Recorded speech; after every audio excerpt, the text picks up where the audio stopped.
Deer guys, আজকের ভিডিওতে আমি তোমাদের জন কিটসের ode to a nightingale কবিতাটির 7 নম্বর স্ট্যাঞ্জাটির লাইন বাই লাইন একদম পুঙ্খানুপুঙ্খ এক্সপ্লেনেশন করে দেবো।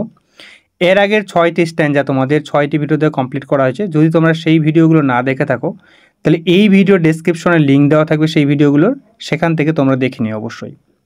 তো প্রথমত চলো, প্রথম যে লাইন যেটা বলছে কবি নাইটেঙ্গেল বার্ডকে কি বলছে, দাউ was not born for death immortal bird. কবি নাইটেঙ্গেল বার্ডকে বলছে যে তুমি কিন্তু মৃত্যুর জন্য জন্মাওনি, তুমি অমর পাখি, যে তোমার মৃত্যু হয়ে যাবে এই জন্য তোমার জন্ম হয়েছে এরকমটা নয়। তুমি তুমি অনন্তকাল একদম চলবে, বেঁচে থাকবে আর কি, তুমি অমর। তো কবি কিন্তু সেই পাখিটাকে মেনলি অমর বলেননি, অমর তিনি যেটা বলছেন তার গানকে, পাখির যে নাইটেঙ্গেল পাখির যে গানকে সেটাকে মেনলি ইমমর্টাল বলেছেন। তো কী বলছে দেখো, দ্য পয়েট কলস the bird immortal because it's song remains unchanged for ever. বলছে আজ যেমন রয়েছে আগামী সময়ে তোমার এই গানটা চলতে থাকবে, এই জন্য এই পাখিটাকে অমর বলা হচ্ছে, ইমমর্টাল বার্ড। তার যে শারীরিক দিক থেকে মৃত্যুর যে বেঁচে থাকবে সারা জীবন সেটার কথা বলেনি কিন্তু, এবং এইখানে কিন্তু তার একটা নির্দিষ্ট করে এই নাইটেঙ্গেল বার্ডকে বলেনি, সেই নাইটেঙ্গেল বার্ডের প্রজাতিটাকে বলেছে আর কি। নাইটেঙ্গেল পাখির যে গানটা সেটাকে অমর বলেছে। The bird is immortal and imperishable because it is the symbol of artist and its song a symbol of art. এই নাইটেঙ্গেল পাখির যে গানটা সেটা একটা আর্টের প্রতীক, সেই জন্য এটাকে তিনি কিন্তু অমর বলেছেন, ইমমর্টাল বলেছেন। বোঝা গেল আশা করি। নেক্সট লাইন কি বলছে দেখো, নো হাংরি জেনারেশন ট্রেড দি ডাউন। বলছে হাংরি জেনারেশন মিনস হচ্ছে হিউম্যানকে বোঝাচ্ছে, হিউম্যান বিংস, যে মানব প্রজাতি তোমাকে ট্রেড মিনস হচ্ছে নমিত করা বা ধ্বংস করা বা অবমাননা করা, এরকম কখনোই করতে পারবে না তোমাকে। বলছে কোনো মানব প্রজাতি তোমাকে নিচু করতে পারবে না, নত করতে পারবে না। অর্থাৎ তোমাকে বলছে তোমার এই গানটাকে।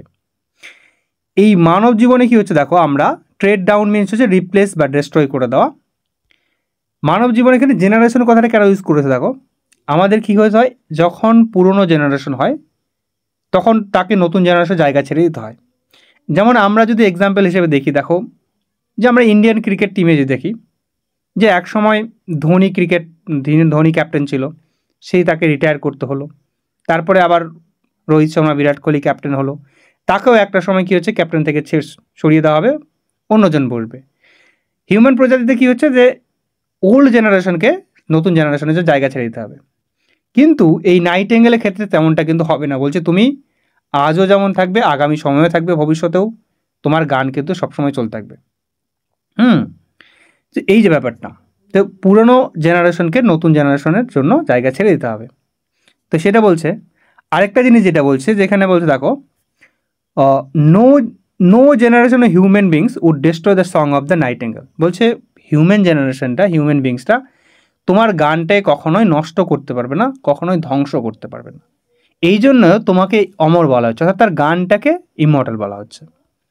দ্বিতীয়ত কী বলছে দেখো, মানুষদেরকে হাংরি বলা হচ্ছে কেন, মানুষ কী হচ্ছে দেখো, people involve in struggle for existence trade others. মানুষ কী করে, অন্যকে নত করিয়ে নিজে কিন্তু বেঁচে থাকে, স্ট্রাগল করে বেঁচে থাকতে হয় মানুষকে। কিন্তু পাখির ক্ষেত্রে, এই নাইটেঙ্গেল ক্ষেত্রে সেটা তেমনটা নয়।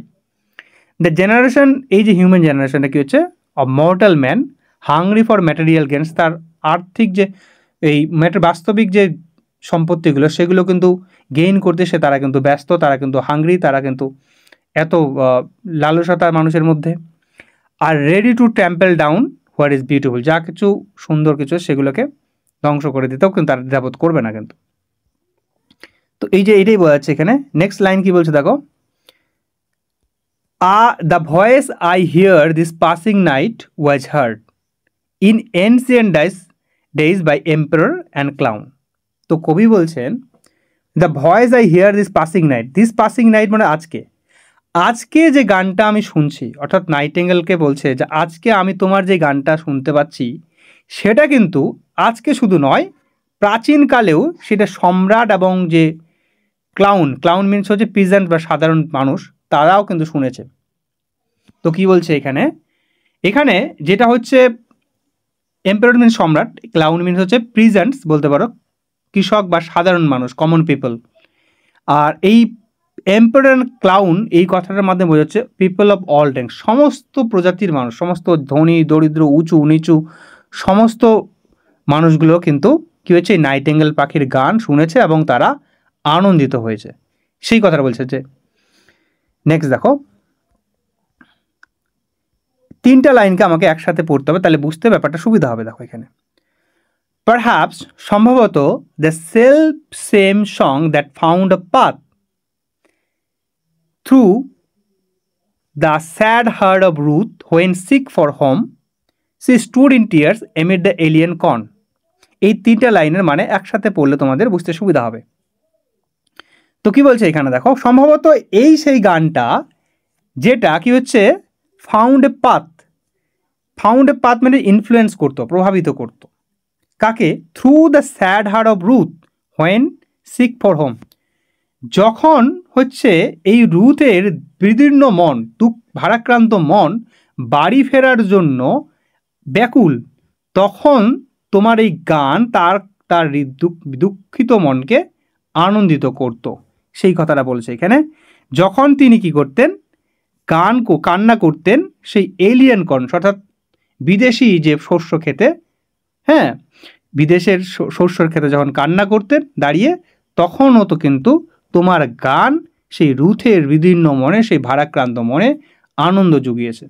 এবার এই তিনটা লাইনকে একটু ভালো করে ডিটেলসে বুঝি। দেখো এখানে সেলফ সেম সং বলতে যেই সংটা কিন্তু কবি এখন সেই নাইটিঙ্গেলের গান থেকে শুনছে, বলছে সেই রকমই সেই গানটাই দ্যাট ফাউন্ড আ পাথ, যেটাকে ইনফ্লুয়েন্স করতো, কাকে ইনফ্লুয়েন্স করতো, যে আনন্দ দিত, এখানে ইনফ্লুয়েন্স মানে আনন্দ দিত কাকে, through the sad heart of Ruth, রুথের ওই দুঃখিত মনটাকে, হৃদয়টাকে আনন্দিত বা ইনফ্লুয়েন্স করতো। সিক ফর হোম মানে হচ্ছে বাড়ি আসার জন্য ব্যাকুল। Guys very much fill with longing for returning home, বা বাড়ি ফেরার জন্য বেকুল যে হৃদয়টা, তার হৃদয়টাকে কী হতো, আনন্দিত করত। এবার তোমাদের জানতে হবে যে রুথ যে ক্যারেক্টারটা রয়েছে সেই রুথটা কে আসলে।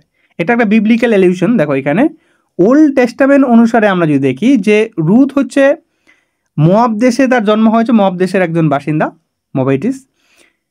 তিনি তার যে বিয়ে হয় সেই মেয়ের যে রুথের, সেটা কিন্তু হচ্ছে একটা জিউয়ের সাথে, ইহুদির সাথে বিয়ে হয় সেই মোয়াব দেশেরই। কিন্তু তারপরে দেখা হচ্ছে তার হাজব্যান্ড কিন্তু মারা যায়।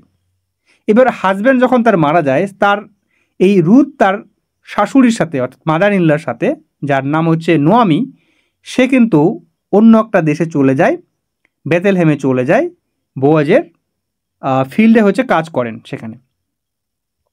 এবার সেখানে যখন কাজ করেন, এবার হচ্ছে তার সেখান থেকে বাড়ি ফেরার জন্য তার প্রচণ্ড মনের ভিতর আশা জন্মায় যে বাড়ি ফিরবে। তো সে তখন কান্না করে থাকে। তো সেই যে দুঃখিত হৃদয় যে রুথের কথা বলছে, সেই দুঃখিত মনটাকে তোমার এই নাইটিঙ্গেল পাখির গান কিন্তু কী করতো, সান্ত্বনা দিত। হোয়েন এভার সি ওয়েভ bitterly for her dead husband, the charming melody of the nightingale console her heart, তার হৃদয়টাকে সান্ত্বনা দিত। কোথায় কান্না করতো সে স্টুড ইন টিয়ার্স, সে কান্না করতো প্রচণ্ড কাঁদতো, এমিড দ্য এলিয়েন কর্ন, যেহেতু সে নিজের দেশ ছেড়ে, মোয়াব ছেড়ে অন্য দেশে গেছে, সেই জন্য বলছে এলিয়েন কর্ন, সেই অন্যের যে বিদেশের শস্য খেতে যখন কান্না করতো। এলিয়েন কর্ন মিনস হচ্ছে belonging to Boaz in Judah was not her own country, Judah তার নিজের তো দেশ না, তো সেইখানে বলছে। তো সেই রুথের কিন্তু মনেও তোমার কিন্তু তোমার গান কিন্তু আনন্দ দিত। গাইস তিনটা লাইন আশা করি বোঝা গেল। নেক্সট দেখো কি বলছে, the same that of Times hath, বলছে তোমার সেই সেম গানটাই, এই একই রকম যে নাইটিঙ্গেল পাখির গানটা বলছে, অফ টাইমস মানে অনেকবার কি করেছে, charmed magic casements opening on the foam of perilous seas in fairy lands of forlorn.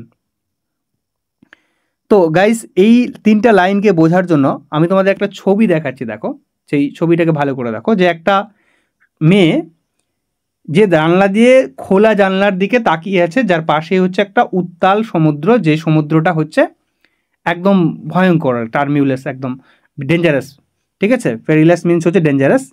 তো সেইখানে কি হচ্ছে তাকিয়ে রয়েছে যে তাকে কোনো একদিন সেই যে এখানে ম্যাজিক ক্যাসম্যান বলতে এখানে তার যে যে দুর্গটাতে আছে সেই দুর্গটা হচ্ছে জাদু দিয়ে আর কি ঘেরা আর কি, ঠিক আছে, তাকে জাদু দিয়ে আটকে রেখেছে আর কি। তো তার চিন্তা করছে সে যে তাকে তার হিরো আর কি একটা সময়ে সেখান থেকে বন্দিটা থেকে তাকে রেহাই দিবে। আর এই যে তার ভারাক্রান্ত হৃদয় সেই সময় নাইটেঙ্গেল পাখির গানটা হচ্ছে তাকে কী করে সান্ত্বনা দেয় তার মনটাকে। এবার একটু ডিটেলসে বুঝি দেখো কী বলছে। The same that often of Times hath বলছে এই গানটা সে অনেকবার কী করেছে, চার্মড দ্য ম্যাজিক ক্যাসমেন্ট। এই লাইন এই যুগুটো বুঝো দেখো কি বলছে, the song of the nightingale, যে নাইটেঙ্গেল পাখির গানটা charm the soul of the lady, যে লেডিটার কি হচ্ছে সেই আত্মাটাকে বা তার মনটাকে কী করছে সান্ত্বনা দিয়েছে, ভালো করেছে, আনন্দ দিয়েছে। In the castle having the magic casement and her whole being was thrilled and she was interrupted by it. কী বলছে, যখন সে বন্দি ছিল সেই দুর্গে তখন তার হৃদয়টা তো ভারাক্রান্ত ছিল, আর এই গান তার এই নাইটেঙ্গেল পাখির গানটা তাকে আনন্দ দিয়েছিল। Of perilous seas in fairy lands forlorn, তো পেরিলাস মিনস হচ্ছে ডেঞ্জারাস সিস, তার জানলার পাশেই হতে বা ঘেরা সেই দুর্গটা কিন্তু তার সমুদ্র দিয়ে ঘেরা ছিল, সেই ভয়ঙ্কর সমুদ্র, উত্তাল একটা সমুদ্র দিয়ে। তো এটা এখানে বলছে দেখো, opening the foam of perilous seas, যেটা মানে বোঝাচ্ছে এখানে the castle is encircle by perilous seas, যে মেয়েটার যে দুর্গটা ছিল সেটা কিন্তু সেই ভয়ঙ্কর সমুদ্র দ্বারা ঘেরা ছিল। The windows open towards the dangerous sea, সেই জানলাটার সমুদ্রের দিকে, ভয়ঙ্কর সমুদ্রের দিকে খোলা ছিল। দ্য সি ইজ টার্বিউলেন্ট, একদম একদম উত্তাল, ফমি মানে যে ফেনা হয়েছে একদম। The lady inside the castle thinks of her deliverance by the knight who undertakes an adventurous journey across the sea, তিনি ভাবছেন যে কী হচ্ছে একটা বীর, নাইট মিন হচ্ছে বীর, তাকে এসে তার এই যে বন্দিটা থেকে তাকে রেহাই করে নিয়ে যাবে। কী বলছে, in fairy lands forlorn, fairy lands বলছে দেখো এখানে যেহেতু জায়গাটা হচ্ছে একটা বদ্ধ, এটা মন্ত্রমুগ্ধ একটা জায়গা বা জাদু টোনা দিয়ে আটকানো আছে, বন্দি করা আছে বলতে পারো।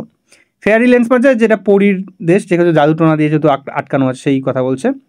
ফরলন মানে এই ডেসোলেট, মানে এই পরিত্যক্ত জায়গাতে, এরকম কেউ নেই, জনমানবহীন এইরকম পরিত্যক্ত জায়গাতে রয়েছে যখন, সেরকম একটা যদি মেয়ে থাকে বন্দি, তাহলে অবশ্যই তার মনে কষ্ট হবে, এবং এই মনের কষ্টটাকে সে কী করবে, কে সান্ত্বনা দিবে, এই নাইটেঙ্গেল পাখি। তো কবি বলছে এই রকম মেয়েকেও তুমি তোমার গানটা সান্ত্বনা দেবে। তো এই ছিল 7 নম্বর স্ট্যাঞ্জাটি। তোমাদের যদি ভালো লাগে থাকে ভিডিওটা অবশ্যই লাইক করে দিও, আর আগের যদি স্ট্যাঞ্জাগুলো তোমাদের দেখা না থাকে অবশ্যই সেই ভিডিওগুলো লিঙ্ক আমি এই ভিডিও ডেসক্রিপশনে দিয়ে রাখবো, সেখান থেকে তোমরা অবশ্যই দেখে নিও।